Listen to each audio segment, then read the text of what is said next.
Testing. Okay, so maybe you wanna publicize this right about time.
Okay, so I've done all the sharing to various social media channels, especially Facebook.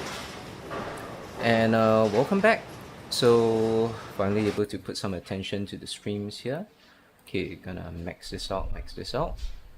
And gonna bring out my trusty Epic pen for analysis too. And welcome guys to the stream. So yes, I've been idle for a while because I've been actually so I started the stream a bit earlier because I was rushing to at least catch the first match, but we're already halfway into the match, but I still had to do my social media post to promote the stream out on Facebook as well as Twitter. So we're watching the under 16 stepladder finals for the Singapore International Open 2023, and in the boys match we have Nicholas Lin versus Gautier Tan, and we have in the girls we have Shannon Ong versus Athena Shia. Okay, please forgive me if I butcher the names, so I'll try my best to get the names correct. Okay, so Gautier Tan Nicholas Lim is a very classic right-hander versus left-hander one-handed bowler showdown.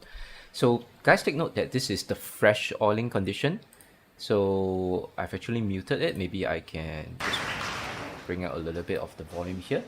So I've already seen a little bit of what these guys are playing.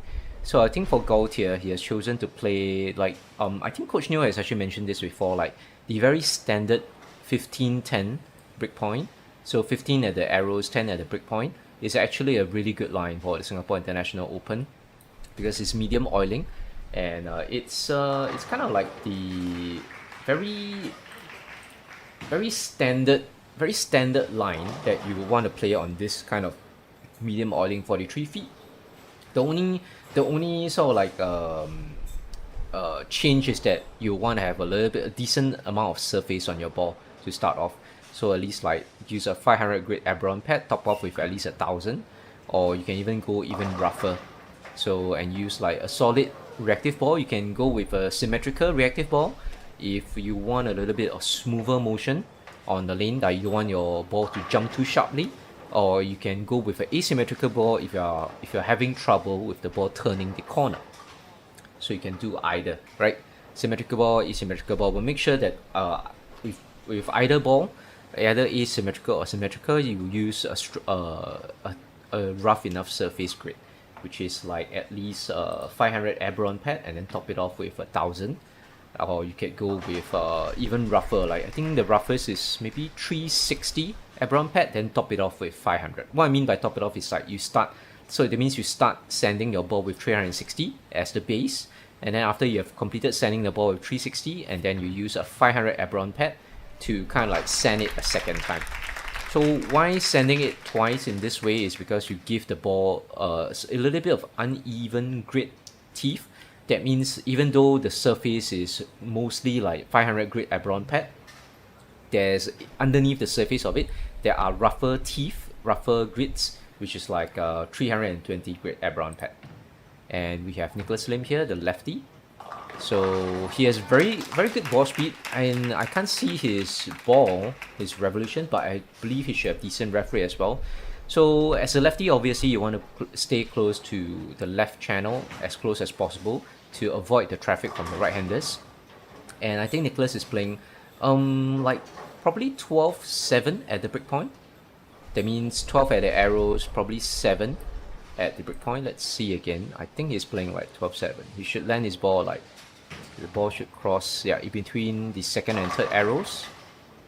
Oh, couldn't get that 7 to carry. So his ball crosses between the second and third arrows at the arrow zone, so probably about 12 to 13. And he's probably sending his ball out to probably 7 to 8 at the break point. So this is also another pretty decent line if you have enough ball speed, which Nicholas has plenty of. Obviously, I will try my best to not comment too much on this the boys and girls physical game, because all of their physical game is pretty decent. Missing that spare is really huge. Oh, Nicholas was originally in the lead, but with that miss, he's now actually behind Gaultier, assuming Gaultier actually at least strikes or at least covers his in a spare. So I'm not going to comment. I try my best not to comment too much on their physical game, but something which I noticed for Nicholas is just that he lands his ball a little bit far away from his right foot. I think it's a habit of his. So generally it'll be a little bit better if he can like train in the future to land his ball a little bit closer to his left feet, because that gives him a little bit more room to send out to the left if he ever wants to for a left-hander. It allows him to play a little bit more steeper launch angles if he ever wants to. Then among the girls we have Shannon Ong and Althea Shia. So maybe we can watch this side by side if it's possible. Let's see if we can go side by side here. Yeah, we can. That's the best we can do here. Yeah, so this might be the best here, actually watching them side by side. So as usual, the live streams, the original live stream sources are linked in the video description below. Please go over to Singapore Bowling Federation YouTube channel, which is the live stream source, and give them a subscribe if you haven't done so, because I'm really thankful for them for providing live streams of all the high level tournaments such as the Singapore Nationals and the Singapore Open. So it's a really good source for us to watch our young talents play while we are not able to physically go down, or you just don't have the time to physically travel down, right? But you can still watch them on YouTube, and you can watch their VODs as well. You can see their physical games, see how they do, support them, cheer them on, and so on. Oh, okay. So Shannon is also a lefty as well. She has 6 there. I can't really see the score, it's too small. 150. And Athena actually has won this. She's already at 188 on the 8th frame. She is going on a 220 average. Oh, Gaultier went double strike, so Gaultier's in firm lead after Nicholas missed his spin 7 spare there. So that any miss of spares at this level is pretty critical. I remember I did like a live stream half a year ago of the Singapore Nationals, and back then I think in the finals as well, one of the youth bowlers actually missed quite a few of his spin 10 spares, and that literally cost him the title, so to say.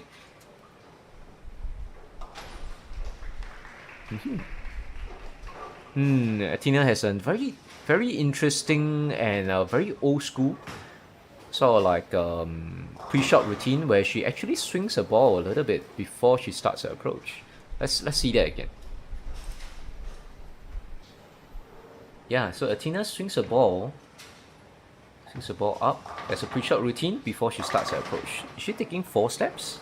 Now that is a really interesting pre-shot routine.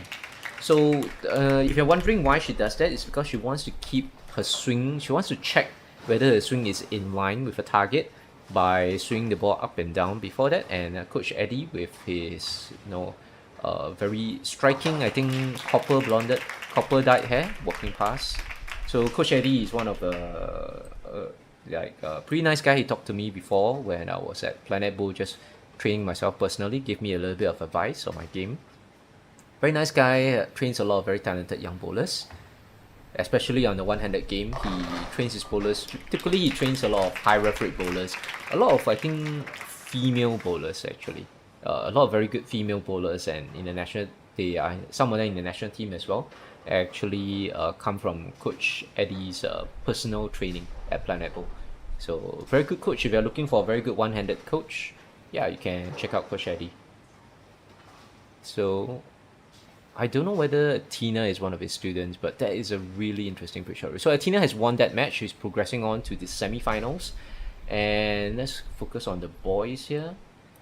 Let's max out the screen. So if Gaultier strikes out, so Nicholas has already finished his game 1-7-2, and Gaultier is firmly in the lead. I believe he just has to close this frame. Has he already won it? I think so. Just as long as I get decent pin count, he should have won this game in the bag. Because my math is not that great. Let's wait for the screen to update. Yeah, 150. So he's gonna end up with 170 on frame 9. Yeah. If he spares this, I think it's 175. Then yeah, then he has really won this match. So preparing for the next match. So in the final, so Gaultier has already won this. So let's talk about who are his opponents are. So you can actually get this score list from Singapore Bowling Federation, singaporebowling.org.sg. Click on the Singapore International Open, and there's a links to the result page, and then you can get here. So you want to go to the under 16 girls and boys Masters Finals, where they've already completed their 8-game Master Qualifying Series, and these are the top 4 are currently in the step ladder. So among the boys, Gaultier has qualified, has beat Nicholas, and he's going against Ethan Damien Goh Chen Ming, which is actually the under 12 champion for the Singapore Open, which I think he just won his title like 1 day or 2 days ago. So Ethan Damien is really good two-hander. Like I was watching him play during the Masters, and he's seriously impressive. Like for under 12, or maybe he's like borderline 11 or 12 years old, seriously impressive game. Like his physical game is not what I would exactly teach. Like I would comment later on his physical game as he comes onto the stream, but his ball speed, his ref rate, and his pin carry power is seriously impressive. Ethan will be, yeah, so as they are doing the standard commentary there. So Ethan will be a lefty as well, a lefty two-hander. And that would be kind of interesting because Nicholas was the previous lefty. He has already played that side of the lane a little bit. I believe Ethan uses a urethane ball, if I'm not wrong.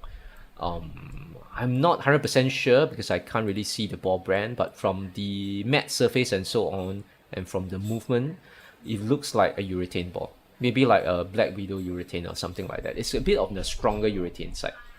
And then we can see Ethan on the screen there wearing the All-Stars grey shirt. And among the girls, let's talk about the girls a bit. We have Athena, Shia Marisawan, qualifying there, beating Shannon Ong. So she's going against Nurasal Sabila binti Zulkifli. I've never seen this girl bowlers before, not really familiar with them. So first time I'm seeing that. Okay, and they have their 2 warm-up shots.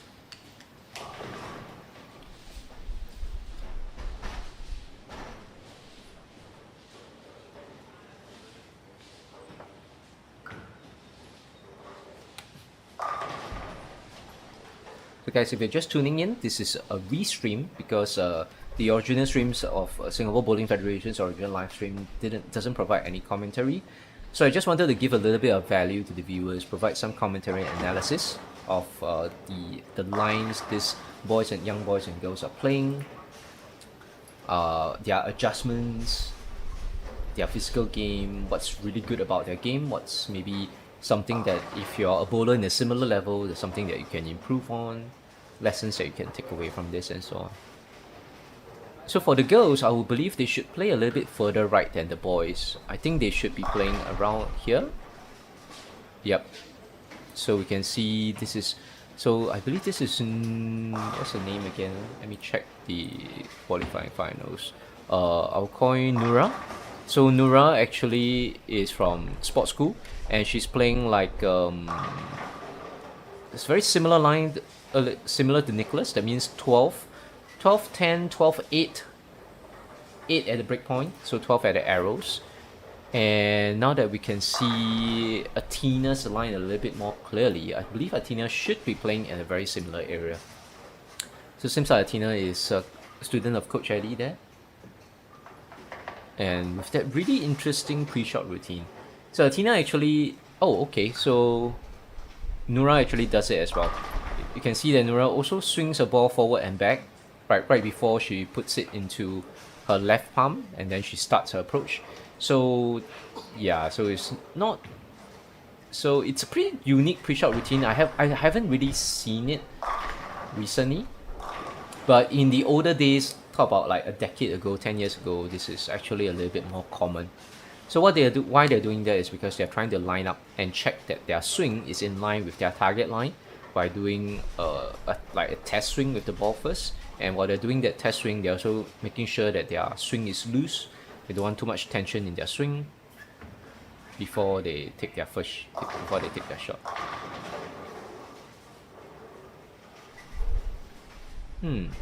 Nora's reaction looks pretty solid. And we have Ethan here, the under 12 champion. So take note that because he is the under 12 champion, he should be about 11 to 12 years old, looking at his height. So very, very young, competing in the under 16 category, going for the under 16 title. And it'll be interesting for the boys finals because the finals will include Chan Jiawei, which is a student which I have actually helped coach a little bit during my time training with Bowling is Science Academy in I think 2019. So that time Jiawei was just Sec 2, and I think this year has been 2 years, 2019, 2020 I believe. I think this year he's just 16, borderline 16, or he hasn't reached 16, around there. So he should be Sec 3 to Sec 4. So this should be the last time he's competing in the under 16, and then should be competing in the under 18s as well, or the youth division.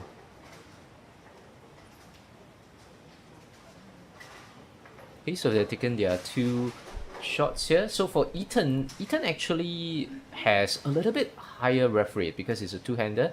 So I expect Ethan to play a little bit deeper, so probably that 15-10 line that Coach Neo has mentioned. So 15-10 for Ethan's line, probably using a little bit of a stronger urethane ball. And for Gautier, because he's the only one who played on the right hand side of the lane, so I believe Gautier shouldn't be doing much adjustments to his line. Maybe a micro adjustment like one or two balls in.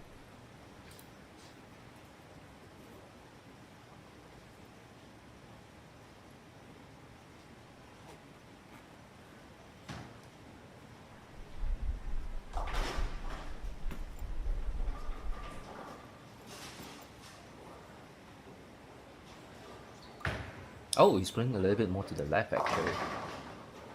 It's not going as deep as I would thought. So he's playing the exact same line as what Nicholas did in the previous game, which is like the 12-8. So 12 at the arrows, 8 at the break point. So that earlier shot went a little bit light. So Ethan's game is really impressive to me because he, for such a small body, right, he actually generates a lot of ball speed. And I actually have seen one of Coach Neo's shots as well, where he used his smartphone to capture Ethan's game from the left side so that we can see his timing and everything. So Ethan actually uses the full approach on the lane. That means he steps on the end of the boards, so to say. Yeah, uses the full approach and basically stretches out his feet as far as he can with his 5-step approach to try to use the maximum amount of the approach to generate his ball speed, which is actually very, very similar to what Bella Love Castillo does. So if you have don't know who Bella Love Castillo is, I actually have analyzed her game while her YouTube shots was blowing up. So Bella Love Castillo actually is a female two-handed bowler from the United States. Also very young, I believe she's like 13, 14. And she also uses the full approach. She basically uses the full approach of the lane, stands at the maximum end of the approach to run and generate her ball speed. Wow, doing really good. Yeah. Athena there with really, really good shots, like really consistent shot making. So I think this is a tough match for both Nura and Athena, because both of them are playing like the exact same line or very similar line. So the line is probably gonna last them probably like 3 more shots on each lane. So probably like half in the middle of the game, they'll probably need to do a slight adjustment, either a change of ball or a slight change of line or a change in ball speed. So that will be interesting. In the middle of the match will be this deciding factor. Oh wow, Nuru already has this split here. So the split here is probably due to the fact that either the ball is not reading early enough, that means not enough surface of the ball, or it could be that the bowler threw a little bit too high of a ball speed, or it could be that she didn't get enough of the ball, so she didn't generate enough rotation in the ball with her fingers. Then the ball didn't drive into the pocket properly, which it hits the pocket and deflects and results in this split. So this is when I see this split with a pocket hit, it's a sign to me that my ball surface is not matching up to the lane, to the amount of oil in the lane. Just take note that they are playing on a freshly oiled pattern for this finals. So Gautier here should be playing, I remember his earlier line was like 15-10? Yeah, I think he's playing like 15-10 if I'm not wrong.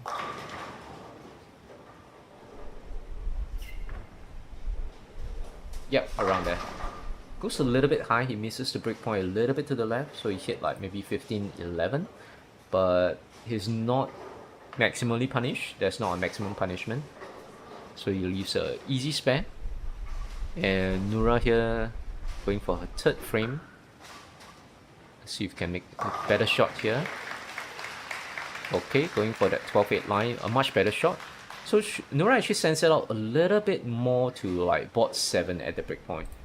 Yep, to like read the dry a little bit more so that when the ball comes in, it creates a little bit of a better shape into the pocket. So really good shot from Nura there. The girls match should be a really tough showdown because both Athena and Nura are playing almost exactly the same line. All exactly the same line. Very similar styles, both one-handed right-handers with, I believe, similar ref rates. Yeah. So it's like who is going to transition first. You can already see a little bit of transition there. So Athena's shot leaves the 4-pin, which is a sign that the ball is going a little bit high into the pocket. So it's a sign that the ball is reading a little bit early.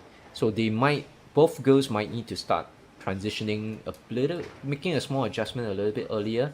So adjustments they can make is either they could change ball, they could shift left a little bit, they could also shift right if that is what they feel might be better. Ethan there with a nice shot there. So Ethan is seriously impressive.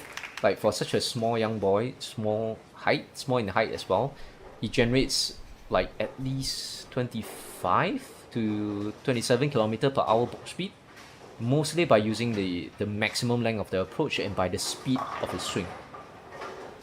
So if you're a two-handed bowler and you're wondering how these bowlers get so much ball speed, right? So a few tips you can learn from them is that from these youngsters here, maybe I can like zoom into it.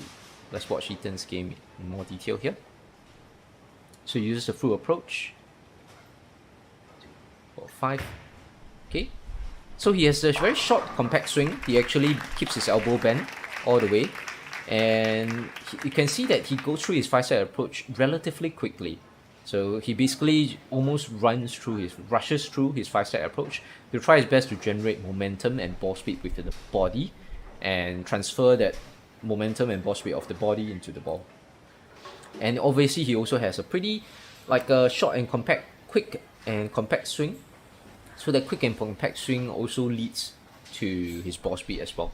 Because you don't want your swing to be too slow. If your swing is too slow and your timing is too slow, then no matter how fast you run, that slow swing is going to contradict and slow down your ball speed.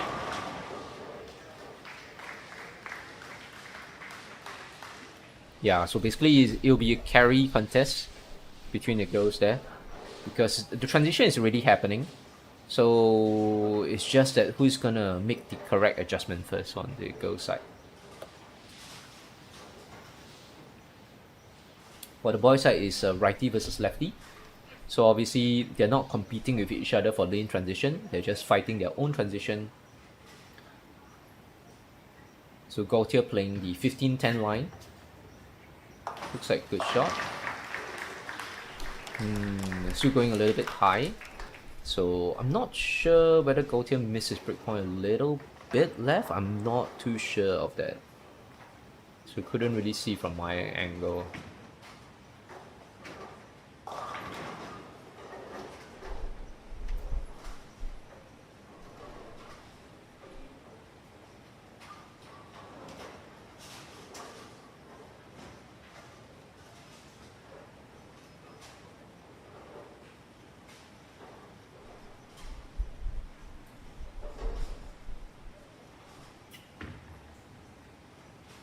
Good spare. Good spare by Gautier there. Oh, Nura kind of swings a little bit higher, I guess, to try and get a little bit more ball speed. But it seems to work on the left lane. If we look at the scores, right? Can we get this away? Okay. So Nura has been striking on the left lane every single time, but it's been struggling on the right lane. Athena, not really a one-lane bowler per se. She has struck on both of the lanes so far. Just trying to catch the transition. Okay, she gets a strike here. If I'm not wrong, I think Athena moved a little bit to the right. If I'm not wrong, I think she shifted like maybe one board or half a board to the right with her feet, and she has now like increased the shape. Like she's actually made her entry angle a little bit steeper.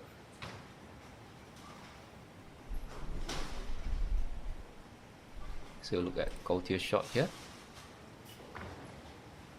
So it misses a little bit at the arrows, yeah. So that is definitely a miss there, because I believe Gautier should be playing like 15-10 and he hit like 13-8. So he hit 13 at the arrows, 8 at the breakpoint, so it was a parallel miss left. So his ball didn't hit the pocket at all. Ooh, tough split there for Athena. Because Athena's shot actually looked pretty good from my back view. That's a really tough split. So usually that split comes from going too high into the head pin. Yeah. I think for the girls match, it's still a pretty tight contest even though with this split. Because it's still at the 6th frame. So it depends whether Nura can conquer the right lane. She seems to be struggling on the right lane. Oh, Gautier almost made that split.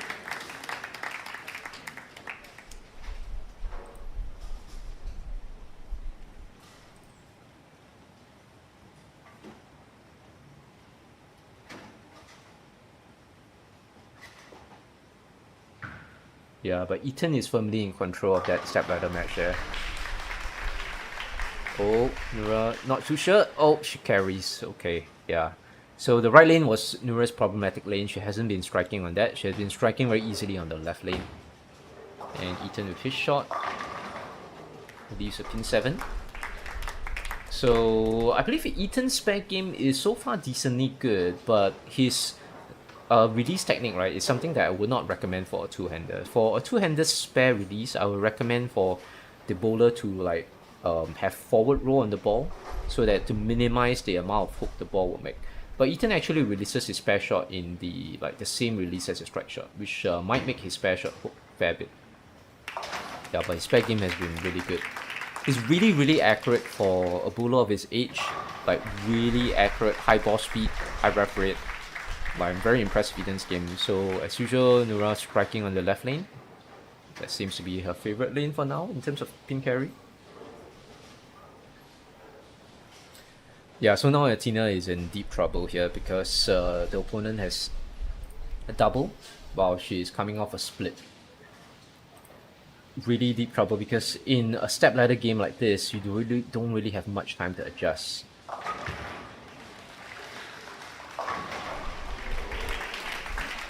Okay, she gets a carry there.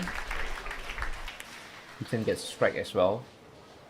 So Ethan is still firmly in control of that game because Gautier does have a split on the 4th frame.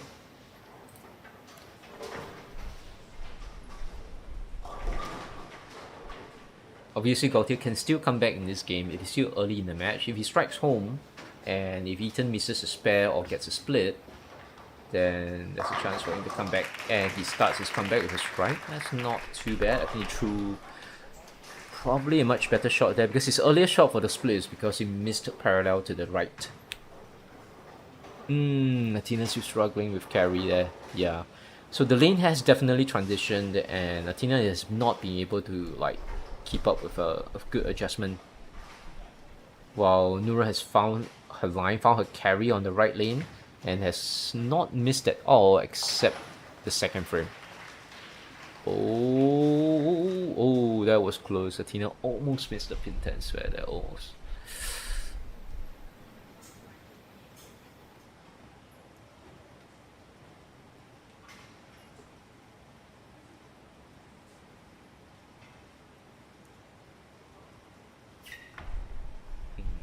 Gautier looks to pull the shot left, yeah.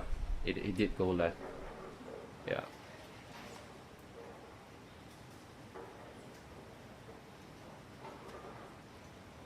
As Coach Alex from Strike Academy standing behind Gautier.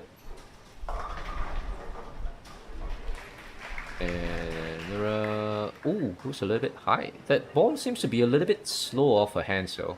And I think she didn't send it as far right as she wanted to. Because I remember Nura was playing a line like 12-7, where she sends the ball a little bit more to the right. And earlier that shot, Gautier chops, out of the 3-6-10 chopping the 3, yeah, that's a very choppable spare. Nura having a pretty difficult spare here. That is the 3-6-10 with pin 8 behind it. So it's 3-6-8-10. So Nura will have to throw a strike ball into that particular cluster of pins to try and get the spare. So Ethan really firmly in the lead here.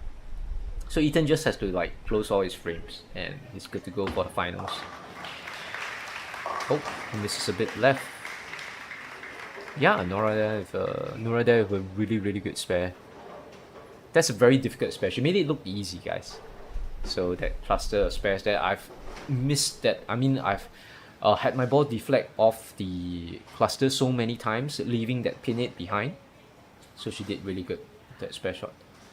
And Ethan here with a really tough mini split. It's not technically a split because pin 1 is there. And he converts it really nicely. There's an excellent conversion there from Ethan. Which is why I mentioned like Ethan is so impressive. Like for such a young boy, he's from Malaysia by the way, he's not one of our Singapore talents. So he's a Malaysian talent coming to get all the prizes from Singapore in the SGD, sweet SGD prizes. And he definitely deserves winning that under 12 because he's way ahead of all the under 12 by the boys in my personal opinion in terms of physical game and his tactical game as well. Like his accuracy and consistency is amazing for somebody so young. The ball speed is high, ref rate is high as a two-hander. So Ethan's game is seriously amazing. I mean, I really hope Ethan continues to bowl well into his teenage years and probably into adulthood, he can easily become a very good future national talent for Malaysia. Oh, Nora there with cross pocket carry. So I think this match among the girls is done. I think Nora is moving on. And among the guys, even though it's still a bit early, I think Ethan is pretty good to move on. Because Ethan with that earlier strike, yeah, firmly in the lead. He's like, good 30 pins, 40 pins ahead of Gautier, which is really quite late in the match. Unless Ethan gets a terrible split and Gautier strikes out in the last 3 frames, I don't see a comeback for Gautier there. And among the girls' side, Sunura is probably already like is already going on mathematically, because I think Tina with this spare 170, she ends with 190, but Nura is already in the 180s with that strike in the 9th frame. So Nura just has to like get high pin count on her last shot to move on. Good spare from Gautier there. So Gautier's spare game is really good. And that is really important if you are looking to compete at a high level. Your spare game has to be solid.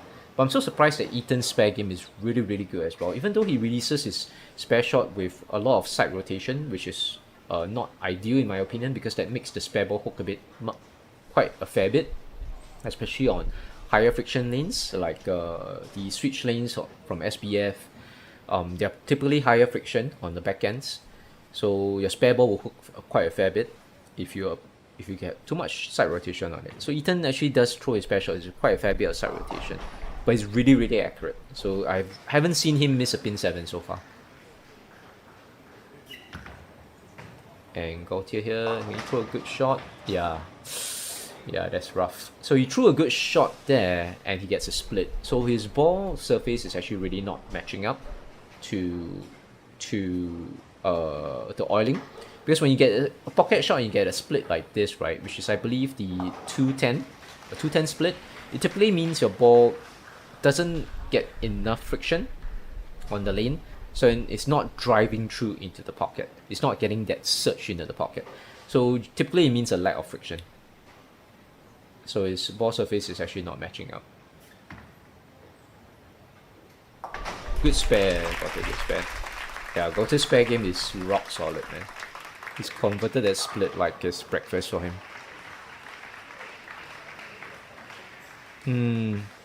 Yeah, Tina actually finally shifted a little bit left, but I think it's too little too late, so she ends with like 190.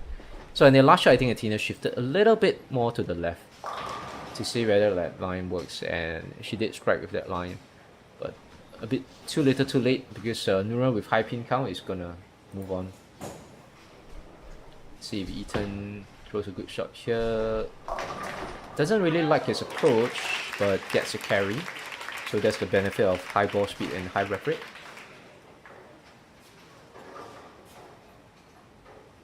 Nora here just taking her time, making sure that she throws a good shot, because she has all the time in the world. She just needs to get a solid pocket shot. She just needs to get her ball into the pocket and get high pin count to move on.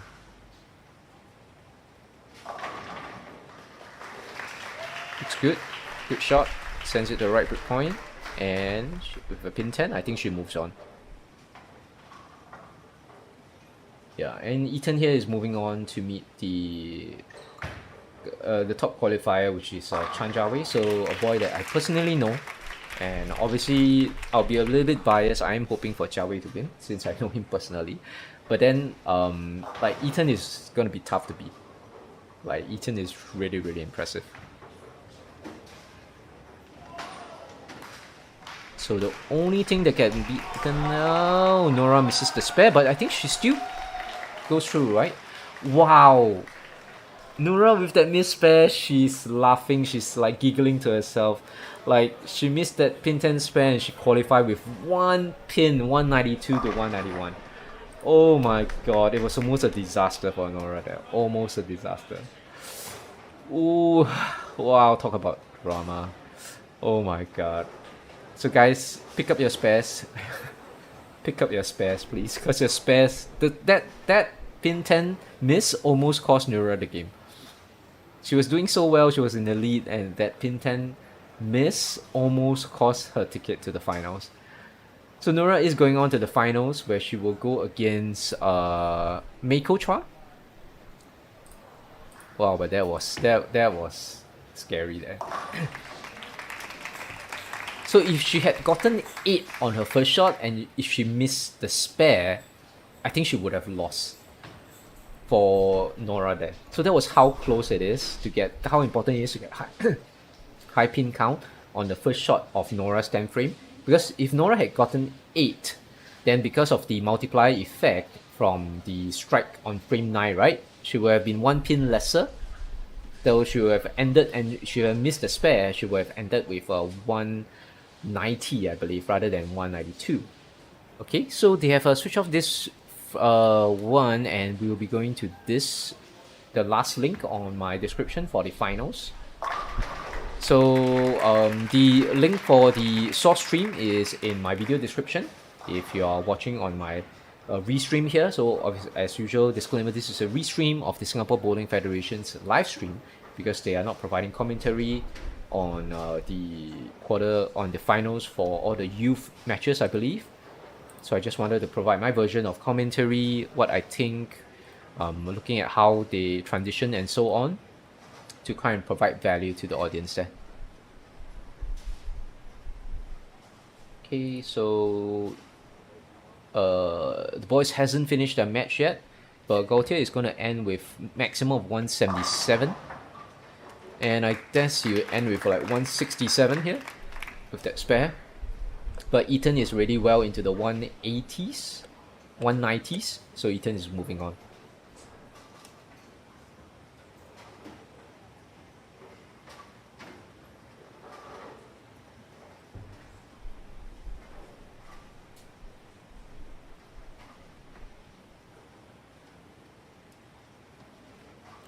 And Gautier's spare game is exceptionally good. Like, I haven't seen Gautier miss a spare like in any time that I watched him.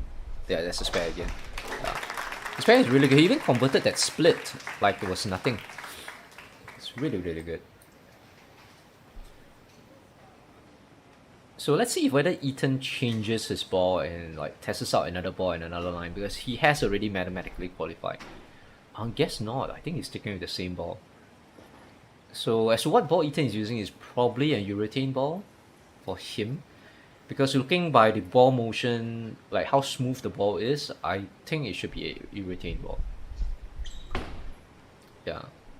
So he gives quite a lot of side rotation with his release, and I think it's probably a urethane ball because with the amount of side rotation that he imparts on the ball and with how smooth the ball motion is, it's like probably a pure urethane ball to me.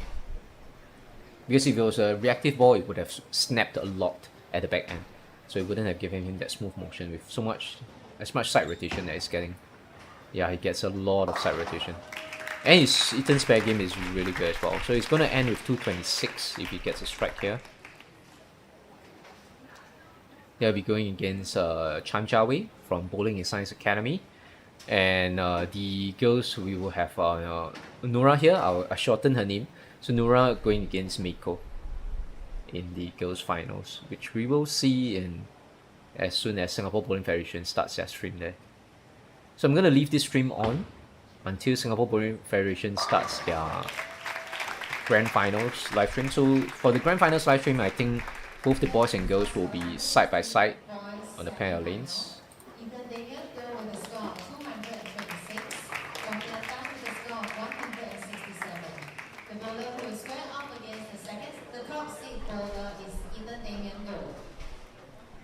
And the results for the under 16 girls semi-final: Nura Salsabila with a score of 192, Athena Shriya with a score of 191. The bowler who will square off against the top seed bowler is Nura Salsabila. Yeah, they didn't announce the top seed bowlers there. Yeah, which will be this stream. So the grand final live stream is linked. There shall be an additional game rule of with the pinfall starting from scratch. The winner of the second game shall then be declared the champion. Okay, so if you have heard the announcement there is that for the top seed, right, has the advantage of needing to be defeated in twice, right? Because in the normal step ladders you just get to be like beat once, but as with all international tournament rules, I think that's the trend with the international tournaments is that the top seed in the Masters finals get the advantage of one game advantage. So if you are the challenger coming up from the if you are the challenger coming up from the step ladder, then you have to beat the top seed bowler twice. Like you have to beat him or her in one first game and in consecutive in the second game. Whereas the top seeded bowler just needs to win the challenger with a single game, either in game 1 or game 2 to get the title. So that's the advantage for the top qualifier. So for the guys will be Chan Chia Wei from Bowling Science Academy from Singapore, and for the girls will be Meiko Chua from Singapore as well. I am not sure which academy she's from, so we will check later. So we'll see you. So I'm going to leave the live stream on here while I take a washroom break myself, and we wait for Singapore Bowling Federation to start their Grand Finals live stream. So as usual, the Grand Finals live stream is linked there. They're still not switching off this one, but the boys are already throwing their warm-up shots on lanes, what's that? 17 to 18. So you can probably see a little bit of what lines they're going to play. I'm not too sure what line Jia Wei is going to play. Okay, so Jia Wei is opting for the 15-10, which is Coach Neil's favorite line for this pattern, the 15-10.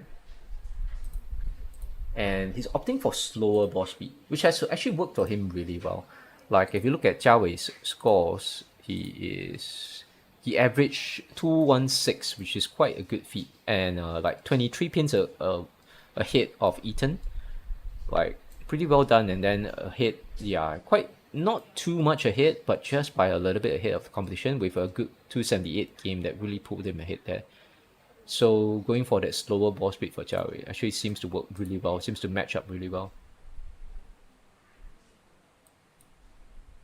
Because Jia Wei normally throws his ball a lot faster. He throws his shots at typically like a good 25 to 27 km per hour from the recent last year that I've seen in bowl, last year to a year ago. So for now, I think Jia Wei is throwing at about 23 to 24 km per hour.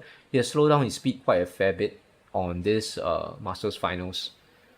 So I'm still waiting for them to start their final live stream there. We're still watching the boys warm up. Then Eaton is probably going to shift a little bit deeper, because I think Eaton earlier was playing that 12-8 line, but from what I've seen Eaton do on the Masters finals, right, as he moves in, he actually moves in a little bit more.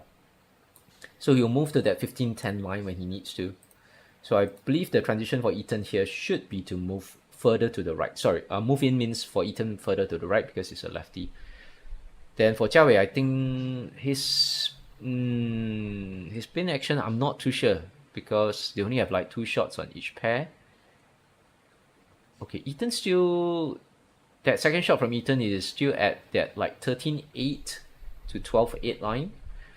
So it still hasn't really shifted. Oh, because this is a fresh oil. Yeah, actually I forgot about that. Because they were previously playing on this 15-16 and now 17-18 is actually fresh oil. Yeah, so on the fresh oil, Eaton is actually playing that 12-8. Okay, so they started the live stream here. And we could switch this off. Let's go to this. And maybe we can max it out.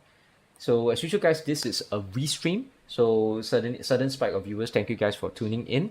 This is a restream of the original live stream is from Singapore Bowling Federation. So please drop them a visit. The links to the original source streams are in the video description, in the live stream description below. So you can go ahead, go over to Singapore Bowling Federation. I'm very thankful for them for providing live streams of all the matches. Of most of the matches actually. So they didn't provide live stream of the Master qualifiers like in the Singapore National, but now they're providing live streams of the Masters as well as the step ladder finals. So again, for the boys, we have Chan Chia Wei versus Ethan Damien, so it will be a Singapore versus Malaysia matchup. And just a reminder, Ethan Damien Gold is the champion for the under 12 division.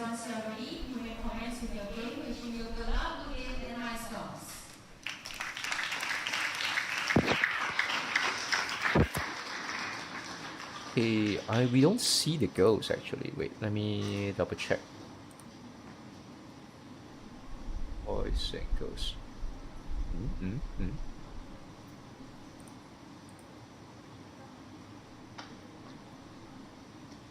So again, this is fresh oil. So Ethan Damien is going to play his 12-8 line. That means his ball will cross 12 at the arrows, 8 at the breakpoint, maybe even 7 at the breakpoint.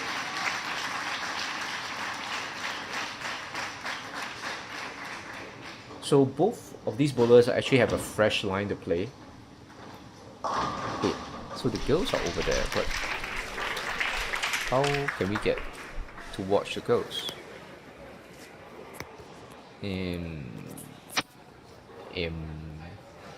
Wait, we don't get to watch the girls. Now that is disappointing. Wow, Chow is playing really deep.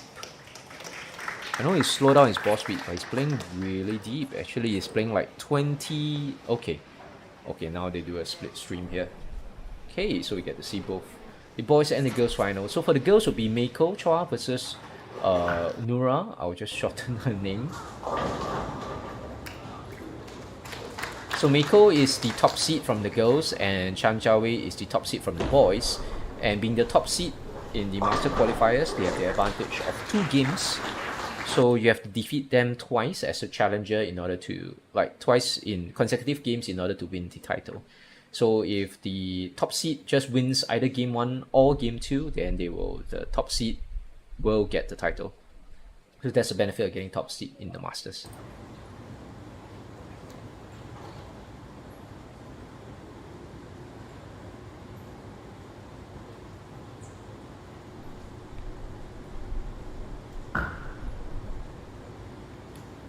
Yeah, Nora is really good physical game.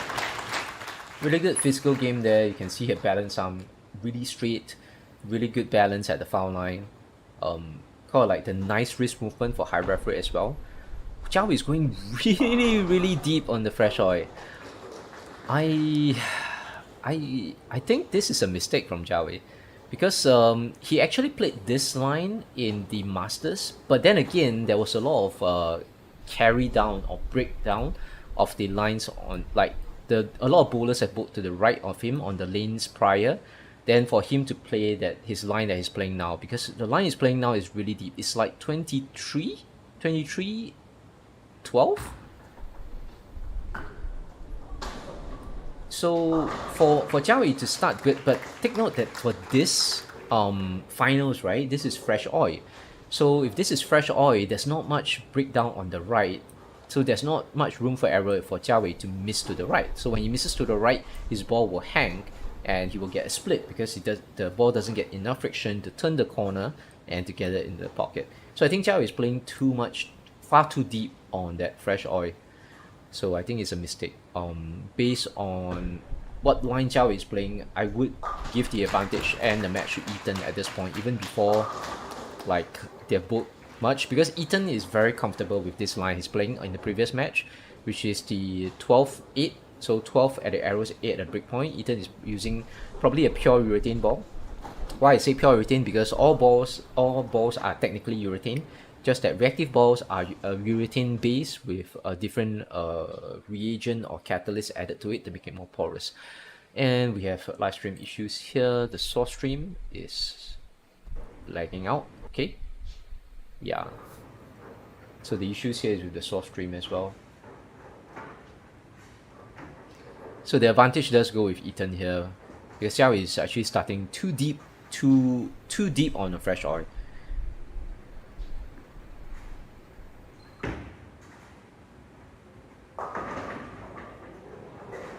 Yeah, and looking at Ethan's pin carry, even though there was a bad shot, he missed a little bit to the left and he goes a little bit too sharp, he still gets a pin 10. So he still gets decent carry on it. So based on just looking at the pin carry, right, you will give Ethan the advantage. Okay, so Mako is from AJS. And let's see what line she plays. So Mako going 12-12, straight down. Pretty straight line. And Ethan's spare game is really, really good. Like, even though Ethan releases his spare shot with quite a fair bit of side rotation, which I don't advise. I will advise two-handed bowlers for your spare ball, right, to release it with forward rotation instead.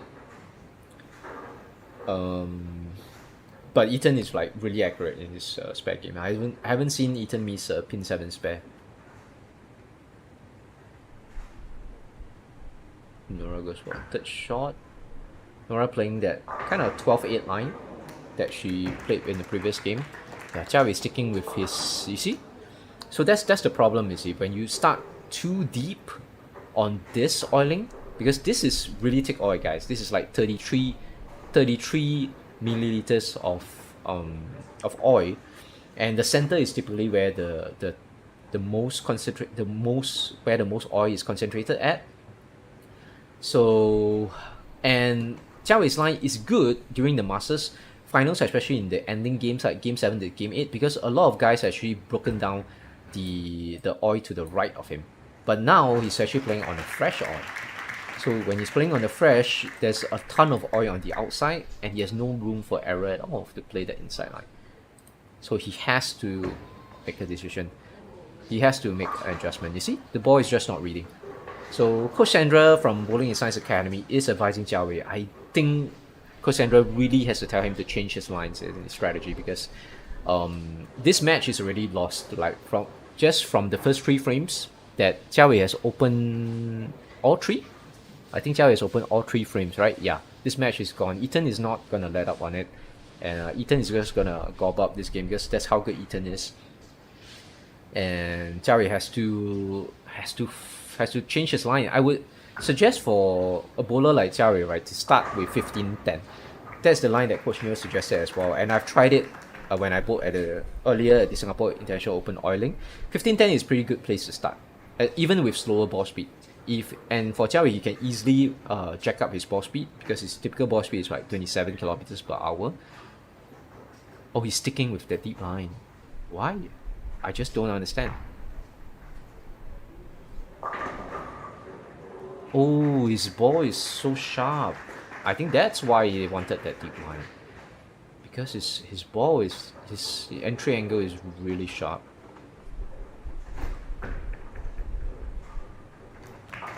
Yeah, but I still don't understand it. I don't understand, and I don't agree with Jia Wei playing so deep, especially on the fresh oil. I mean, if it's on like lanes that has not been re-oiled, then yes, maybe. But I believe all the lanes here for the final should be re-oiled. Correct me, guys, if I'm wrong. Like, if you're there live, then you have not witnessed any re-oil of the lanes from the Masters finals to the step ladders. Please correct me, because since I'm not there, I'm just assuming that the lanes are re-oiled. Okay, so this live stream is having a little bit of lag there.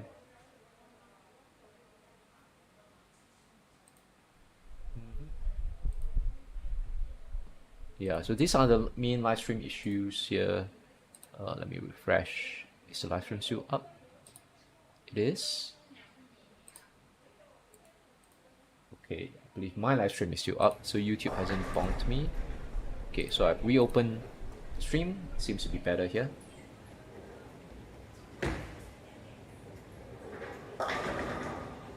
Yeah, Ethan's not getting the best carry, but he is getting decent carry enough to not split, and Ethan is just gonna run away with this first game. The Gears match side, Mako is having a commanding lead, right? 3 strikes, and this is a very makeable spare. It's not an easy spare. 3-6-10 is actually pretty tricky for a right-hander, because it's very easy to chop pin 3, and it's also very easy to miss pin 3. Let's see if Mako does good. Good shot. Good shot. Yes, good spare there. So Mako spares that really well, and she's in a really commanding lead. So Mako is the top seed here. She just has to win this game to win the title for the under 16 girls title for the Singapore Open. While Ethan is the challenger, so he has to beat Jia Wei twice. So Ethan has come up from the step ladder finals. Yeah, so Ethan is not in trouble at all, right? Even though he's not striking, no trouble. He's getting 9s and he just has to pick up all his spares. Ethan's spare game so far has been pretty solid. I've never seen him miss a single spare so far. Then Jia Wei really has to adjust. I just don't agree with him playing that deep of a line on fresh on. And Miko is really good position.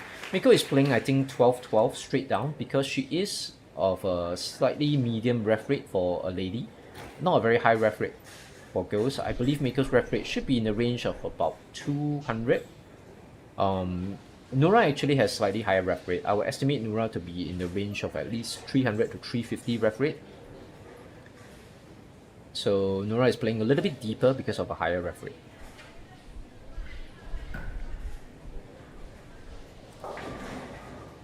And yeah, the camera has frozen for the girls' side. So I think Nora plays like the 12-8 line. That means 12 at the arrows, 8 at the break point. Jia Wei is still sticking with that really deep line. Like, he's playing like 23-10. Wow, he actually managed to make it carry. Well, they're sticking with it. They are sticking with that line, 23-10.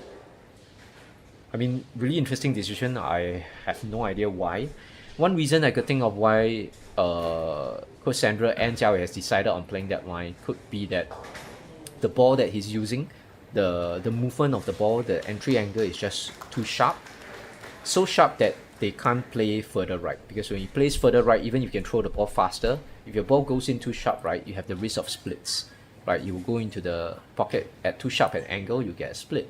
So maybe based on the layout of the ball, it could be an asymmetrical ball, because typically if you are using a ball with asymmetrical core, because of the differential on the ball turns a little bit more sharply and it creates a bit sharper entry angle into the pocket. So it could be an asym ball, I'm not sure, because it's just a green ball. I don't know what brand of ball that is or what ball it is. Wow, he missed left here. Oh! Wow, he lucked out. So Jia Wei missed a good like 5 bots left at the arrows because he's actually aiming at like 23-10, if I'm not wrong. Nura goes for misses a little bit left, or yeah, I think Nura misses left on the breakpoint. She hits. Did she hit an arrow? I think she didn't hit an arrow as well. Yeah, Nura's line will be 12-8. Ethan is also going for that 12-8 line on the left with a urethane ball. Pure urethane ball. Good shot from Ethan there. Wow. Ball reading a little bit high. Yeah, but I don't see Ethan screwing up here. As long as he picks up all his spare, Ethan should get the first game.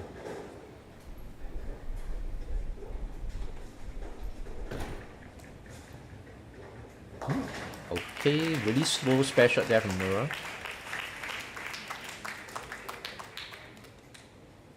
Typically, I would suggest for bowlers to throw their spare shot fast to minimize the time, minimize the chance of your spare shot hooking, because you typically want your spare shot to go as straight as possible. It's so far from my personal experience, is the easiest way to like get maximum room for error for your spares. Maximize the angle left to right and right to left and throw your spare shot as straight as possible. So by throwing it fast, you just minimize the chance for the spare ball to hook and it will just go straighter. So it give you a little bit more room for error for your spares. Miko going for 12-12 or like maybe even a little bit diagonal right to left, like 11-12, I'm not sure. Because her line looks really direct to me. But it's working really well. It matches her ref rate, matches her ball speed, and she's in a very good lead.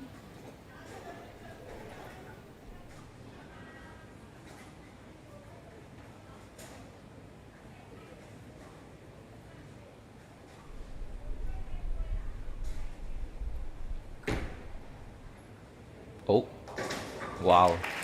Okay, I thought Ethan was gonna miss that spare because he sent it a little bit far to the left. So I assume he shifted his feet a little bit to the left to make the launch angle a little bit more direct. Let's look at Miko's spare game here. I think that's a good spare. Yeah. She's saying lucky. Phew. Like she's wiping sweat off her brow there. Like phew, that was close. She barely hit that spare. Zhao is still going with his deep line. Oh, sorry. So not supposed to pause there. I think he's playing like 23-10. Like sending the ball at 23 at the arrows, 10 at the break point. And he's going for really slow ball speed. Yeah, there's a big ya from the background. I think that's Coach Shireen from Pulling His Signs. Because that sounds like Coach Shireen. So I assume it's Coach Shireen there. Or it could be Zhao Wei's father or his parents. Yeah, that's the guy. So, is there any hope for Zhao Wei here? If he strikes home, actually yes. If he strikes home. If not, then we're just preparing for game 2. Okay, so Miko here with still a lead. Let's see if she hits a good shot. 12-12. No, actually she goes a little bit. Yeah, she goes a little bit diagonal. I think she landed like 12-13 actually. The ball went a little bit diagonal, went high.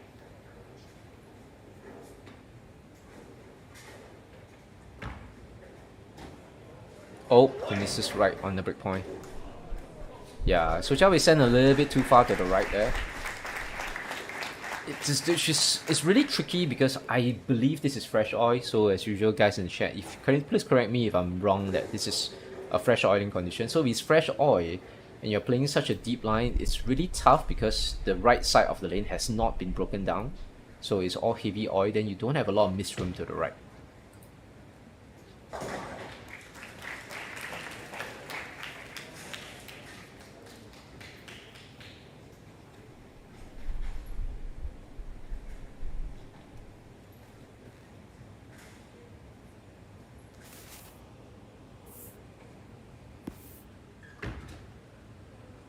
Slow hooking it.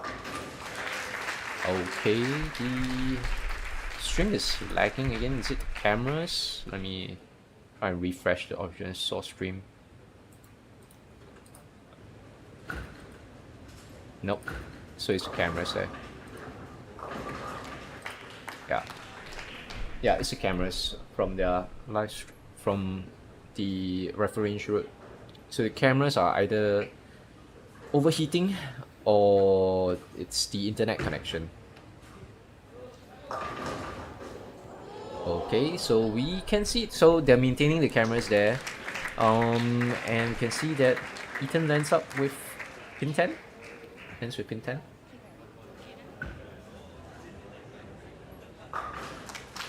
Okay, Nora there with a good spare.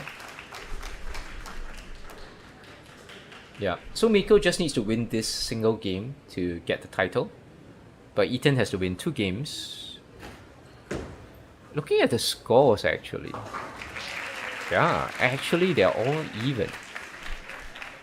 So looking between Zhao Wei and Ethan, actually I spoke too soon. They're actually still even. Because yeah, as you can see on the score, oh, because Ethan has opened a frame. So he has opened the second frame. I thought he has actually spared all his frames. Okay, so he's still even. So it's a close match. Actually, Zhao Wei just needs to win this single game. Since they're all even, if Zhao Wei wins this game, then he gets a title.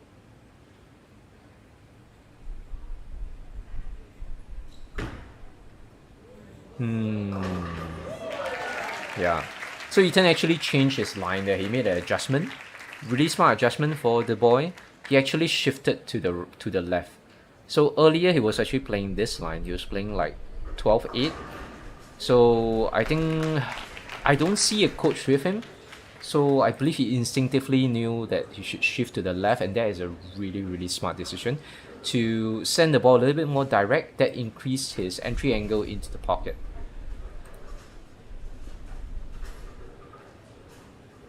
Yeah, so that's a really good adjustment from Ethan there to get that strike. Zhao is still sticking with his 23-10 line, like really deep inside line. With throwing it, it's a much slower ball speed. Oh, is it gonna come back at all? Yeah, every shot is kind of like adventure out there because it's tough. That line is tough, which is why I give the edge to Ethan there. But I didn't know the match was as close as it was in terms of score.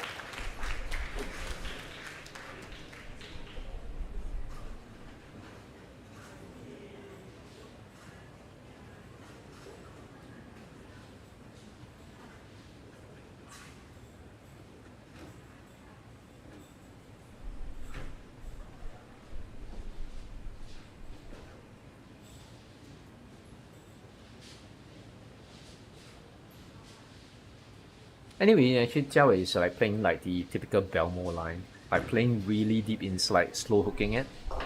Oh, nice spare there. That's a really nice spare. Like the typical Belmo line, but then again, Belmo does this when the lanes are kind of beat up in a way, because he doesn't want to like contend with the right side of the lane. But typically Belmo does this in the finals because the right side has been bolt on, so there's a lot of breakdown on the right. So when you miss to the right, you hit the dry, and that gives your ball a little bit more room for error to come back in.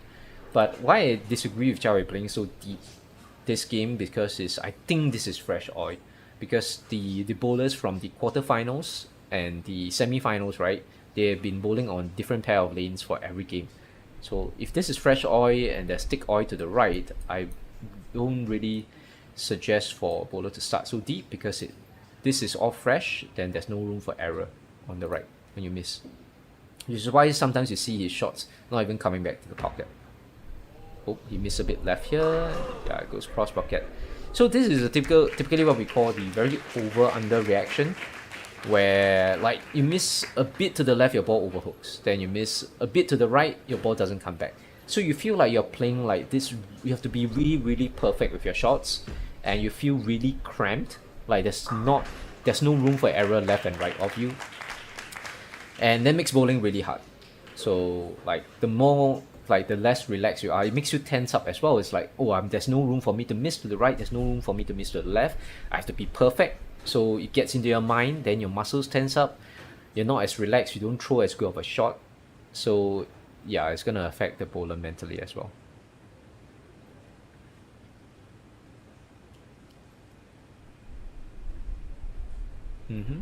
So barring disaster, let's see whether Jia can pick up this spare first. Good spare. Okay, so barring disaster for Ethan should win this first game. And among the girls, Miko still has a commanding lead. She's like 40 pins ahead, 30 to 40 pins ahead of Nora there. So Miko just has to close frame 9 and 10, and she'll wrap up this title, this under 16 title for the girls.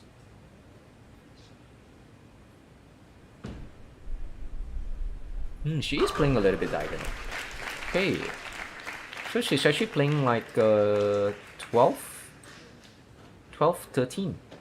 Like she's landing ball at like 12 at the arrows and then 13 at the breakpoint. So she goes a little bit diagonal. I thought she went straight. But it actually works for her really well, because her carry is really good this game.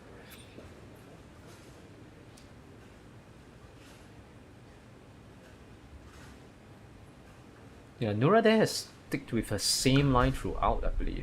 Oh, she's going a bit more direct as well. Yeah, she missed a bit left at the breakpoint.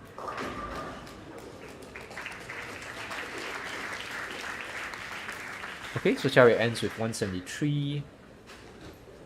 So Ethan is already in the 150s. If he strikes in this first frame, Ethan should win this first game, and then they'll move on to game 2.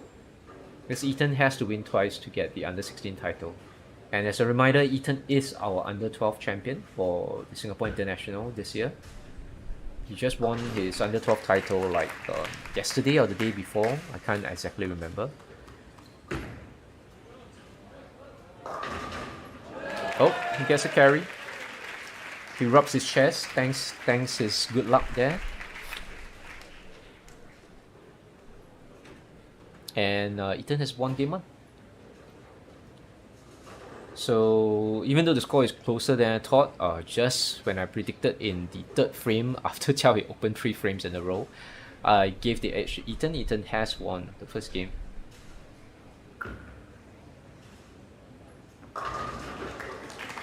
Oh, Nora finally gets a strike in frame 10, but I think the game is over. So Mako, oh, ouch. Oh, that's huge, that's huge, that's huge. Oh, so that's a very bad slip for Ethan there. We don't know what happened, maybe, I really don't know what happened. Yeah. So the audience is asking him to relax, cheering him on. Did he still get the strike? No, he got a foul, yeah, because he ran over the line. But that's rough because when you actually trip and fall, your body is going to be afraid to slide again. So it is going to affect him mentally. Like nobody is going to be like totally fine after a fall on the lanes. And especially when you're at a big finals. Ooh, so that is a tough fall. So Ethan is going to be a little bit more careful with this shot. He still threw a pretty decent shot. Right? He's still kind of... Oh yeah, because of the foul. Oh wow, yeah, because of the foul, he lost that match. Yeah, that was... Oh, because of the foul? The pin count. Yeah, the pin count is not enough. So actually Jiao Wei wins the game because of that foul by Ethan. Wow. I thought Ethan would have won that. Wow, that threw me for a loop as well. I forgot about that because when you foul on the second shot of frame 10, that's a 0, and then if you don't spare, then your bonus is less. Wow, so it ends up with 169. Jiao Wei has 174. Wow. Wow, that's a weird way to end the game. Holy shit. That's the weirdest title match I've ever seen. Weirdest ending to a title match I've ever seen. Wow. Jeez. Wow, so congrats to Jiao Wei from Bowling and Science Academy. I'm happy that he won, but the way that he won was, wow, it's really weird. By Ethan actually tripping and fouling on the second shot of frame 10. Wow. I still can't get over it. That's just... Wow, I think anything can happen. I thought I've seen a lot in bowling in my like 30, almost 25 years of bowling, but I have not seen that before. Sheesh. And it's stole the thunder from Mako here, but Mako is just gonna wrap it up with a good spare, wrap up a title. So on the boys side, we have Jiao Wei, which is the under 16 boys champion for the Singapore Open, and for the girls we have Miko Chua from AGS with the under 16 girls title. So congrats to both of them, and congrats to Ethan as well. Ethan made a really good showing. I mean, if he had not tripped and fouled on that second shot of frame 10, he would have won the first game. Then they would have gone into the second game where Ethan would still have the advantage there, because Jiao Wei's line is not looking great. His parry is not looking great. I mean, it's kind of amazing that he got a 170 after opening the first 3 frames. Yeah, but so that is... Wow. I've seen weird... Yeah, that's one of the weirdest finishes in bowling ever.